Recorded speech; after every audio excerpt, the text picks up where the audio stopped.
Hi, I'm Craig Lemasters, author of the book Unstuck and CEO of the consulting firm GXG. Today on the show, I'm going to share with you 4 steps to get unstuck. Now, stuck doesn't mean what you think it does. It means that we're just not moving fast enough to get to the most important destination that we have. And as a part of that, I will explain to you the circle of stuck and let you decide whether you're in the middle of it or not. I look forward to seeing you on the show. Congratulations! You are tuned into Dov Baron's Leadership and Loyalty Show, the #1 podcast for Fortune 500 executives and those who are dedicated to creating a quantum leap in leadership. Your host, Dov Baron. He's an executive mentor to leaders like you, a contributing writer for Entrepreneur Magazine, CEO World, and he's been featured on CNN, Fox, CBS, and many other notable sites. Dov Baron is an international business speaker who was named by Inc. magazine as one of the top 100 leadership speakers to hire. Now, over to Dov Baron. Welcome, dear friends, fans, and fellow aficionados of leadership excellence. Hey, would you do me a favor? Send me a note on a DM on one of the 4 social media outlets. Tell us what platform you listen to us on. Is it Apple Podcasts, Spotify, iHeartRadio, Google Podcasts, whatever it is? Tell us your favorite episode, and I'm going to pick a winner, and I'm going to offer a prize valued at $1,500. You might be a winner. So just go there, let us know. Thank you for sharing the show with everybody you know. And let me ask you, what do you need to do to up-level your leadership? Now, we all know that we live in times where being agile is no longer something to aspire to. Agility is mandatory. But if you're like most established businesses, you might find yourself as a leader or as an organization a little stuck. And at the same time, maybe you don't know exactly what it is that's got you stuck. So what can you do about it? Well, stay tuned because that's where we're going on today's show. I'm your host, Dov Baron. I'm here to assist you tapping into the one thing in your business that transforms everything by transforming meaning into action. Curious to know more? Simply go to dovbaron.com. That's DOVBARON.com. This episode of Leadership and Loyalty is brought to you in part by our other podcast, Curiosity Bites. Curiosity Bites is the answer to the question, how can we bring people together who completely disagree? This is exactly what your mind, your heart, your soul has been craving. It's your chance to sit in on some real and often intense conversations with some of the world's most interesting people. We're talking about Grammy award-winning entertainers, neuroscientists, philosophers, holy people, quantum physicists, neurosurgeons, skeptics, entrepreneurs. I mean, it's amazing. There'll be people on there you might think you completely disagree with who you'll find truly fascinating. Simply go to dovbaron.com, find out how you can sign up for and sink your teeth into the delicious Curiosity Bites. And, you know, we always need your help in staying relevant. So please go over to wherever it is you tune into and do us a favor, rate, review, and subscribe to the show. Share it with everybody you know. If you are a regular listener, big thank you to you for making us the #1 podcast globally for Fortune 500 listeners. We are honored and grateful to be cited by Inc.com as the #1 podcast to make you a better leader.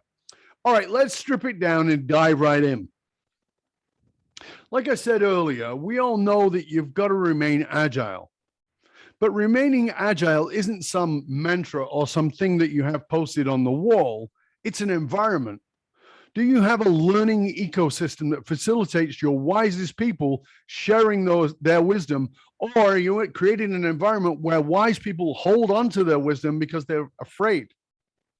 Because if you don't have that environment, we and our organizations are going to get stuck pretty fast.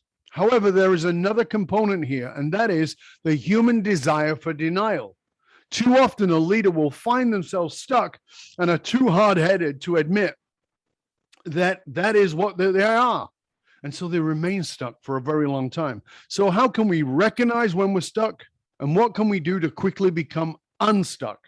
Well, let's find out together because our guest today is Craig Lemasters. Craig is an author, entrepreneur, investor, board member, and for more than 20 years, a successful executive leadership position, including over a decade as CEO of a public company subsidiary. During his CEO tenure, Craig led digital transformations initiatives, global expansion, and countless M&A integrations. However, that was part one of his career. For the 2.0 version of his career, Craig Lemasters is dedicated to helping senior leaders get unstuck, how to unlock and activate the wisdom of others. His new book is, in fact, titled Unstuck, and it takes us on a deep dive into the journey of CEO and teaches readers how they can implement processes within their own teams so that no matter what challenges arise next, they are ready to get unstuck. Ladies and gentlemen, please put your hands together and help me to welcome Mr. Craig Lemasters. Wow, what an introduction. Welcome, sir. Let's just stop here, man. Thanks for having me. You're welcome. Your body of work gets me super excited, and your focus on talent is near and dear to my heart. So what a privilege to be here today. Thank you, Craig. I'm looking forward to the conversation. You and I talked a long time ago. It took a while to get here, and I do appreciate it. And, there's a question I like to start the conversations with, because I as you know, I guide leaders, political leaders, policy leaders, artists, executives, athletes, all these kinds of people. And one of the things that comes up for me consistently is that people are asking the wrong questions. It's not that they get the wrong answers. They're getting the wrong answers because they're asking the wrong questions. So in the context of leadership development, what's the question that we should be looking for the answers to that we're not, from your point of view? I mean, there's a couple, but sure. Sort of the body of work that I just became so passionate around, and it really starts with this idea of humility. You mentioned a piece of it earlier, but the questions I care about tend to be around humility. And this idea that if we're really honest with ourselves, we don't know a lot of the answers about the destination and the journey we're on. And so all of the questions and sort of, again, how we coalesce this body of work was, how do I learn quickly? I don't have time to go back to Harvard for 3 years or whatever. How do I learn quickly some of these things, and I would call it wisdom, that I've got to have, that's an imperative to get to that destination? And it's those questions, and it starts with that question to myself, right? Am I willing to actually listen to somebody else and be taught by somebody else to do this new thing? That's number one on my list. Well, so that brings me to two very interesting points. And one is, the thing, the self-assessment. Am I willing to listen? Okay, fair enough. A lot of leaders aren't. We know that. You and I both know that. However, let's say they are. The problem is most people don't speak up to them. You and I had this conversation before we started recording. That very often, once you get to a certain echelon of power, there is such a power divide that people won't tell you the truth. So they go, "No, boss, you're great. You're rocking. Oh yeah, we're killing it." And so the inadvertently, people have surrounded themselves, not because they're egoic, it's just a fact. They surround themselves with people who are sycophantic, who don't tell them the truth. So they stay stuck because either they don't want to know or they do want to know, and the people around them are afraid of saying, "Listen, you kind of suck with this." That's right. And one of my great passions is helping people surround themselves, and it doesn't take a bunch of people. It can be a sample of one, actually. Right. But they have to have this thing called an unbiased position. And that's the challenge in companies. We surround ourselves just by the nature of the organization with people that are biased. They're biased about their job, about their promotion, about the boss and hierarchical. But here's the magic of this stuff that I got so passionate about is if you put the right wisdom in the room that has literally no bias, right?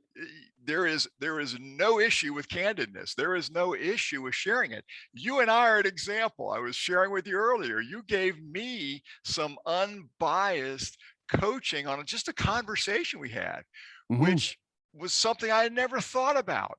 And I've had these kind of conversations my whole work life, even running a big, I'm like, after we hung up, I'm like, well, why hadn't somebody on my team tell me that? Well, guess what? That's really hard. They have all these biases. You Right. didn't, right? And it's funny because that is the epitome of how we solve these stuck challenges. You got to put the right wisdom in the room, but it's got to be unbiased, right? Right. Just pure candidness. So the key here is make sure I'm saying getting it right from you. But the key here is that it's really important to understand that the people you naturally surround yourself with do have a bias. You know, as I always say to my CEOs or my execs or whoever it is, who's the number one person who answers to you? They tell me, and I say, what's their number one job? They'll tell me, and I say, that's not their job. And they go, how do you know? It is. And I say, no, it's not. Their number one job is to keep you happy because you write their check. Yeah. Psychologically, that's their number one job. So what I'm getting from you is you've got to go outside of your natural environment. You've got to go outside of your board of executives. You've got to be able to create something else. Is that right? Oh, it's just the heart of it. I know it's simple, but wow, is it powerful? And the minute you step outside of that, again, if you're very careful about who we pick to do that, it just can't be anybody. No. But if we're careful about who we pick to do that, the change is dramatic and it's very, very quick, right? And again, I want to go back to your example. You didn't tell me anything that was just off the chart, newsworthy.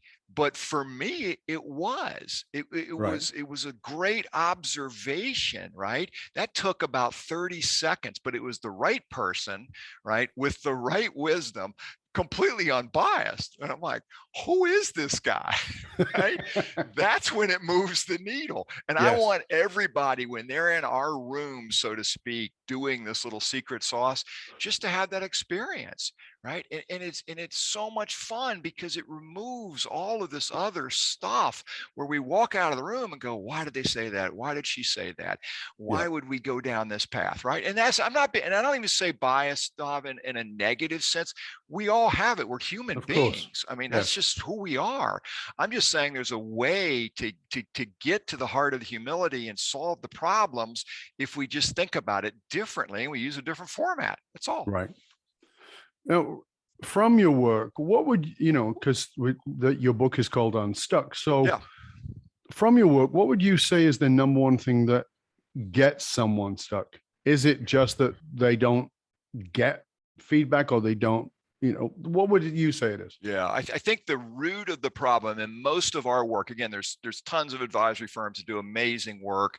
Sure. So don't say this in a critical format. I don't work around the fringes on stuff. I mean, there's lots of firms that can help incrementally. What I want to look at and where I see people getting stuck is the minute we get outside of the core of what we've traditionally done. And here's a technical firm, you can tell I'm not a consultant by training, right? Technical term, we go to the new stuff. Now this can be adjacencies, new markets, products, doesn't matter to me.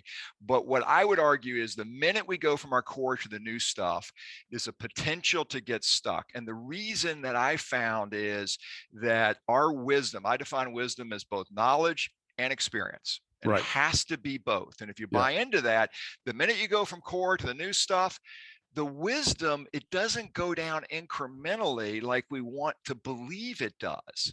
And I'm talking about myself. Everything I'm doing here is based on just me and my company. And now with hundreds of other companies, it goes down usually exponentially. Right. And this is the humility problem, right? I think because I expanded all over Europe successfully, I can waltz into China and make billions of dollars. Right. Oh, guess what? That's not the case. Why? No. If Europe's my core, that next country called China, my wisdom just went down exponentially. And I think that's where the work that we do, that's where people get stuck the most. Okay. That makes us think it. But let's put this in a contemporary sense. Sure. It's never been more obvious than during the pandemic that people were trying to juggle everything, including partner meetings, investor meetings, millions of other things, including kids homeschooling, sucking up Wi-Fi, or grandkids in my case, Yeah. Many people feel stuck because they don't have definitive lines. So the whole idea of striving for something that resembles a work-life balance, that's kind of out of the window. So in your experience, is, this overwhelm is that what you also see about how people get stuck? Because overwhelm is, I mean, it's epidemic now. I couldn't agree with you, and I'm glad you even brought this up. I think it is epidemic. Our clients, and like you, we get to work with amazing companies, big companies, really all size, but particularly the big companies right now are struggling with this. And the number one thing I hear, and you probably hear it too, is, what are you stuck on? So I always ask people, we have the debate on whether we're stuck or not. And the number one thing I hear right now is the fact that we just have too much going on. We're overwhelmed, both personally and professionally. And I believe what you said, it is almost like an epidemic corporately. And I do believe it's related again to the general body of work here, where I think we've largely lost our way of even identifying the destination. Mm-hmm. Most of the people I interact with during this pandemic have used it as a chance just to pile on a whole bunch of stuff. Yeah. Right. But I mean, and again, I define leadership very simply. I think we get paid as leaders to make choices. Yes. We get paid to do a lot of other things, but number one is make choices. Mm-hmm. And I think we kind of lost our way on that during the pandemic. We went the other way. We're like, hey, it'll feel better if we just do more work. And oh, by the way, I have access to you on Zoom 7x24. So let's just get on here all day, all night and just do more and more things. What happened to us making choices and being more clear about it, right? And have fewer priorities? And the people I talk to on this topic, I always ask a simple question, which is, okay, would you rather have a 2-hour virtual happy hour, or have me show up as your leader and say, only work on these 2 things the next month, because these are what's important and why? Mm-hmm. Right? Now, put in that framework, it should be an easy decision. But most of the people I work with are doing the first. Everyone's stressed. Let's have a virtual happy hour. I'm not against virtual happy hour necessarily, but No. It doesn't replace us as leaders making choices and setting priorities. I think we lost our way on this. So you think that leaders have stopped making the decisions? Oh, I see it everywhere right now. That again, we went into this pretty dark hole, and we all have, and whatever our story is, we all have in some way. And so many organizations sort of brought on this almost helpless, defeated feel to it, right? Instead of refining and saying, hey, we got to go from point A to point B. This is the new stuff, right? What better time than now to do new stuff? There's no better time, in my opinion. And we lost our way on that a little bit. But the ones that are now doing that, right, and being humble enough to say, hey, I need some extra wisdom here to go get this, guess what's happening? It's energizing the whole organization. And we have the good news is there's countless examples that I get to interact with right now that are coming out that backside. So I don't want to sound all gloom and doom. I think that's where we've been, but I see that changing really even the last couple of months. But you yourself, not during the pandemic, but even in the context of your own career, you told me, we had a conversation. You told me that, when you were coming up, your wife was working full time. Yep. There was 4 kids, you were, what is it? You said 300,000 miles. You were logging 300,000 miles a year on traveling. So all those kinds of things were happening. Yeah. And you still had 4 kids, and, and maybe you locked them in a small room and threw a piece of bread in once in a while. I don't know, but that it's possible. But I think that oftentimes this idea, I personally think the idea of work-life balance is insanity. Personally, I just think it's a really great way to stress yourself the hell out, as opposed to looking at priorities for a given moment or a given day. I would like to know from you, because, you have this experience that certainly predates pandemic, but a lot of people are feeling like that right now. What would what's your sort of guidance on that? Because you walked through that path. Oh, absolutely, Dov. And just to be clear for your audience, there was not a small room for the kids. There was an amazing wife, the most amazing person on the planet, in my opinion, that handled that while being a full-time doctor, while I traveled 300,000 miles a year. But no, and again, my story just is what it is. Many people have the same story as me, but I would say the biggest help for me then, and what I'm seeing people coming out of sort of the pandemic and doing this better, is this idea of incredible simplification, right? We call it prioritization in corporate, right? We're all about priorities, only go work on 3 things. I'm a big fan of that. But I also believe in life, this idea of simplifying the things that matter. I mean, we have gone down this path, as rabbit trails of so many things that just don't move the needle or matter. I mean, it's remarkable, right? And in some cases, and I have friends that have been in this boat, we're better at dealing with that at work than we are at home. And I have to pause here and say you're only one of probably 2 or 3 other people I've met in the last 20 years that will verbalize what I've even done talks on this is please stop saying work-life balance. Oh, God. I think it's one of the most destructive things. So I would give you a Zoom hug here if I could. Thank you. Nobody will talk about this. We have been blessed with a life, and part of it we work, part of it we play, part of it we do other things, and let's simplify that down to what's important. Right, what really matters, what really moves the needle for us personally, professionally, athletically, whatever we're doing. Right? So first, thank you for saying that. Well, and I'll tell you something. Where I learned it was in my research for my book Fiercely Loyal, talking to millennials. Millennials have no concept of work-life balance. They don't get it. They think it's a crazy idea because for them, they don't want to work 9 to 5 because then there's a start and a finish. For them, they want to work when they're at peak energy. So they go, I'm a night person. I like to work from 11 o'clock at night to 2 in the morning. And then I like to have a big sleep and I sleep till 11. And then I wake up and I've got some good energy and I do some more work. And they go, and my friends are at work and I hang out with them. So it's not a timetable. It's not a work-life balance. It's a relationships. Everything's a relationship in which I produce. And I was like, wow, you guys really nailed that. And I think it's especially for our generation, it's like, we need to learn from that. That's such good input. It really is, Dov. And I got to tell you, I was incredibly fortunate. I had a super wacky marketing guy working for me in one of my first management roles back in the 90s, right? Show you how old I am. Back in the 90s, and I'm managing.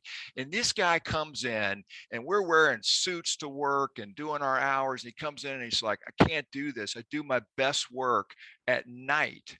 And I'm like, that's great. That's great, Bob. Convert that to the day and we'll be fine. Okay. You got to fit that. And he's like, no, talk about a leader who's not listening. Yeah. I mean, here I am, right? I'm telling you, everything I write about, everything I'm teaching is me because I made them all. I did it all wrong. And I literally argued with this guy for 6 months. It's like, you can't do that. And that's what helped me. I never changed the way I thought about this because finally I said, okay, we can't tell anybody you're doing this, but go do it. The guy knocked it out of the park. And I'm like, wow, I wonder how many other people around me would do better. And I'm an early person, by the way. Yeah. So guess when I do my best work, it's about 4:30 in the morning to 8:30. Now there's only very few people I can bother at that hour, but that's when I do my best work. And I love that. I haven't thought about it in the millennial context, but that's really brilliant where you got that. They and that's what I wrote about in Fiercely Loyal is that's what they get. They understand it. That's awesome.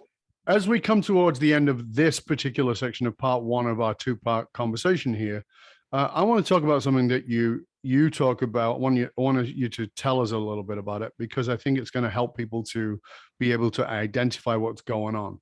So you talk about the circle of stuck. So that means ways for us to look at what stuck looks like so we can identify it if you or your team are stuck. Can you talk to us a little bit about that as we come to the end of this first part? Absolutely. The short version, Dov, is it's just a little diagnostic tool I started to have fun with, quite frankly, because Right. I got the question that you brought up. It's like, well, I don't know if I'm stuck or whatever. I'm like, well, if you're a public company, I can read the financials and I can tell you that you're stuck, but that's no fun. So what I started doing was describing my own organization, because this is when all this started to make sense with me running a big company. And the circle, and I just tell the story, and if it resonates, it resonates. I actually got to do this yesterday to a big group, and many of them were rolling over saying it's my company. But it starts with our destination. We want to go do something particularly new, and we all have a meeting. It starts with a meeting. Nothing wrong with meetings. I think we do meetings wrong, but there's nothing wrong with meetings. And we do the meeting. We do a summary of the meeting, right? Really cool. We summarize it, and then we do a famous thing called carbon copies, or we CC people. And usually we CC a lot of people. And I found it's because it's either a CYA tool or it's just FOMO. We want a bigger group. And I had a CEO interrupt me the other day in this conversation and said, wow, this is my company here. I just saw an email with over 300 carbon copies, CCs. And he goes, you think we're stuck? And I said, well, what do you think? Right. So we CC a bunch of people, and then we move into one of my favorite areas of stuckness, which is, I call it buzzword salad. But we get really good at creating our own vocabulary on new stuff, right? If it's, and the harder it is, the more vocabulary we create. After that, we tend to bring in some ideation teams. We might bring in some traditional consulting. And then we get to a part of the circle of stuck that's now my favorite. And I've added this recently. We actually pin, this could take months or even years, this circle, right? Because then we kind of reboot it and go through the meetings. But then we get and we say, okay, Dov, we're going to pick you. Of these 357 people, you're going to go do this thing. Right? Out of all these people, you get to go do it. Well, guess what? Then we realize we're not very risk tolerant. So Dov does the moonwalk, right? You start walking backwards going, I don't know, it doesn't feel so good. We're like, yeah, we're right. We should pick on Dov. And so what do we do after that? We go have a meeting, and then we start the whole process over again. Now, there's lots of other pieces of it, but you get the idea. And the only reason I tell the story, Dov, it was my story. Every time we tried to conquer something hard, we just got in the circle of stuck. And I got super frustrated. How do you break the circle of stuck? Right. And that's when we came up with the wisdom-based learning methodology. It just worked for me. Well, we're in part 2 of the show. That's what I want to talk about. Awesome. I want to talk to, first of all, getting people to admit. How do we get people to admit, okay, I am actually stuck? How do we get ourselves to admit that, hey, I'm stuck, or we're stuck as an organization? And then, this wisdom-based learning, and how do we get people into that process so that we can walk people through it? As we come towards the end of part 1 of this conversation with Craig Lemasters, I'm going to ask you, Craig, please tell our audience where they can find out more about you and what it is that you do and all your resources. Yeah, no, I appreciate it. Our best way is our website. We share a lot of our content on the website, gxg.co, and likewise on LinkedIn. We're very open with the content and some cool stuff on LinkedIn. So I'd love to connect with you on that format as well. And of course, we will make sure that the links to all Craig's outlets are posted in the show notes, so you can stay with us. And we are going to we're coming now to the end of this part of the show. We will be back with part 2. And so remember, we're just one click away. Come back, just a click away. Stay curious, my friends. Stay curious about how you might be stuck. And in part 2, how to get unstuck. Stay tuned.